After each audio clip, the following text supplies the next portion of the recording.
Bilmiyorum. Hangisi bak? Abi gel bak. Tamam.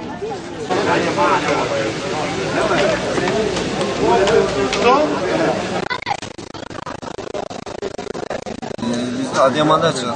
Dün akşam çıktık. Bu sabah buraya vardık. Normalde Suriye kapısına çıkış yapacaktık. Ama şartlar erişim süreci olmadığı için iş olaylardan dolayı Suriye'nin Habur sınır kapısına bize yönlendirdiler. Burada bekliyoruz. 24 saat bekleyeceğiz şu anda. Kesin de bir şey yok yani. Kaç günde varırız. Nereden gideriz bilmiyoruz.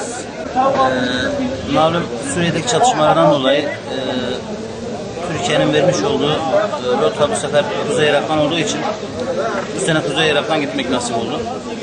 İşte Habur kapısından giriş yapacağız. Şu an burada pasaportlarımızı bekliyoruz. Vizeden geçip geçmediğinden dolayı bilgimiz yoktur. Bekliyoruz. Hac görevimi yapmaya gidiyorum. Allah nasip ederse. Soluk bir Adıyaman olarak görüyoruz. İnsanları daha sıcak görüyoruz. Burada gitmeye de sürekli devam etmeyi istiyorum.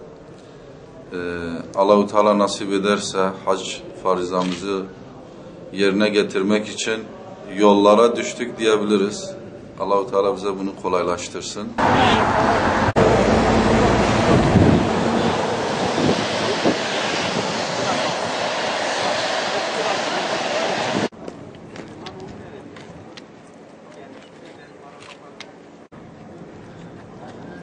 Gel yakalım baba.